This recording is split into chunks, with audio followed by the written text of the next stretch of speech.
हमसे बहुत बड़ी भूल हो गई मोती। हमें शहंशाह के सामने क्रोध नहीं करना चाहिए था। अब वो हमसे प्रतिशोध लेने के लिए सीमा पार कर जाएंगे। राजा भारमल जी, हम आपसे कुछ गुफ्तगू करना चाहते हैं, पर एक शहंशाह होने के नाते नहीं, आपके दामाद होने के नाते।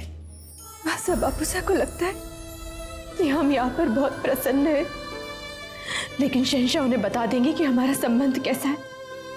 वो बता देंगे कि कोई अर्थ नहीं है इस विवाह का। ये क्या कह रहे हैं आप?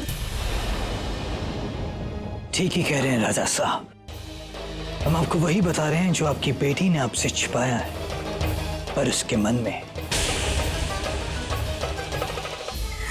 अच्छा होता कि ये भोजन बनाने वाली बात ही ना उठती। जो भी होना था वो राजा सा और रानी सा के आमेर लौटने के बाद होता। हम क्या करें मोती? मासा को हम क्या मुंह दिखाएंगे? जोधा,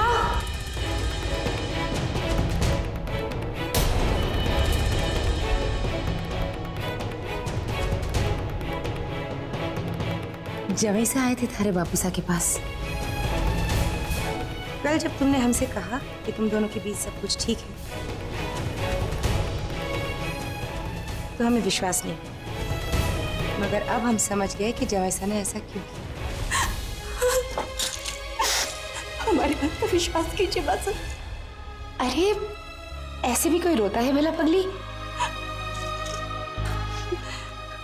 अवश्य जवैसा ने थारे आंसू देख लिए होंगे, तभी तो उन्होंने कहा थारे बापूसा से कि हम लोग थोड़े दिन रुक जाए।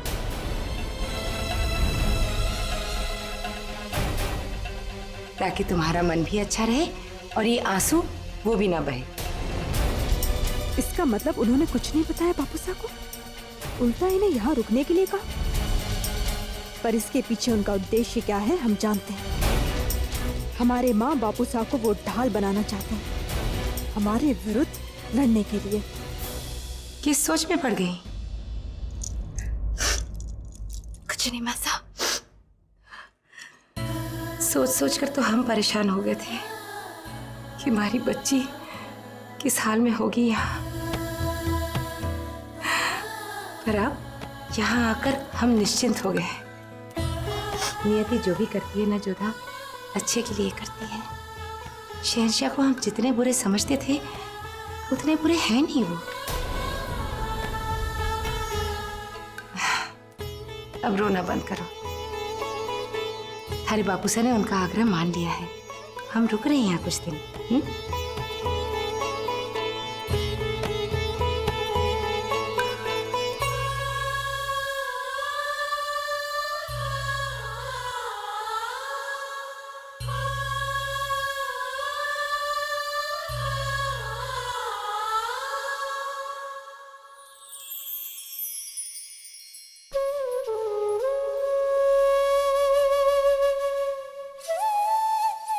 कोई और समझे या ना समझे,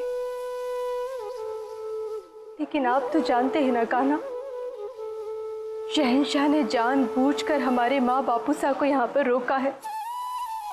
वो हमारे अपनों के सामने हमारी विवशता का अनुचित लाभ उठाना चाहते हैं। वो सबके सामने हमारे चेहरे पर हंसी दिखाकर एकांत में हमें और रुलाना चाहते हैं। आप ऐसा क्यों होने दे रहे हैं? क्यों होने दे रहे हैं ऐसा?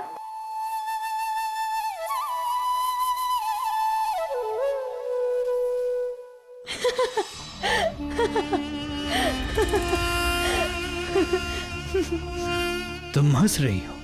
हंसे नहीं तो और क्या करें। हमें लगता है कि कुछ दिनों से ज्यादा नहीं टिक पाएगी वो आगरा में। और आज जो हुआ उसके बाद तो हम उसे जाने नहीं देंगे। आज के बाद कुछ दिनों तक हम तुम्हारे ख्वाब गाँव में नहीं आएंगे। सीधे सीधे सजा देकर मामला खत्म क्यों नहीं कर देते आप? इंतकाम वो सालन है रुपये जिसे ठंडा कर खाने में मजा आता है। सजा तो उसे जरूर मिलेगी, हम पल पल तड़पाएंगे उसे।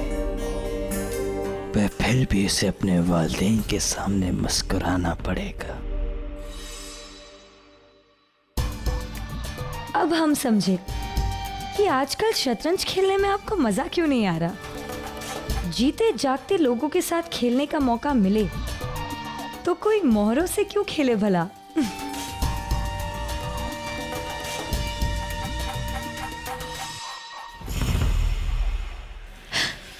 ये आप क्या कर रहे हैं?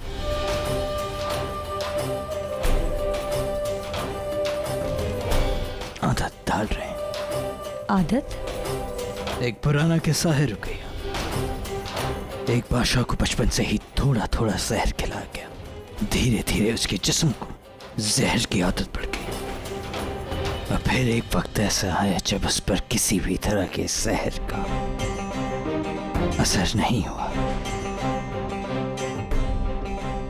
हम भी जोधा के जहर की आदत डाल रहे हैं। लगता है महामंगा का खौफ सही था। जोधा शायद वो चीज छीन सकती है जो आपके पास है ही नहीं, आपका दिल। क्या मतलब है तुम्हारा? उसे आपकी नफरत की चाहत है और आप उसकी नाफरमानी को अपनी आदत बनाना चाहते हैं। बहुत खूब। क्या आप वही जलाल हैं जो कभी शमशीर से अपनी तकदीर लिखने में यकीन करते थे?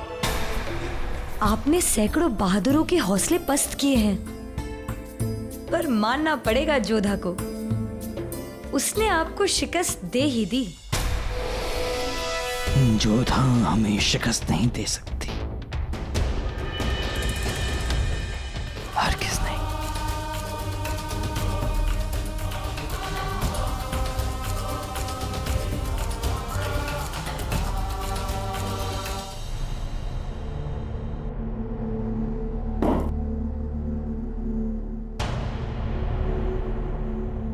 कमबख्त दिमाग पर छा गई है।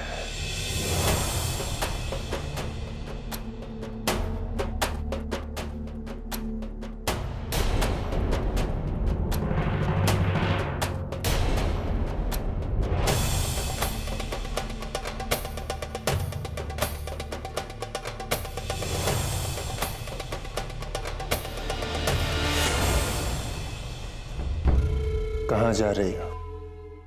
इतनी मुश्किल से करीब आए हो। अरे क्या कर रहे हैं आप? कोई देख लेगा। हम तो अम्मी जा के पास सामान लेके जा रहे थे। ख्यालों से जाती नहीं, हकीकत में कैसे जाने दे।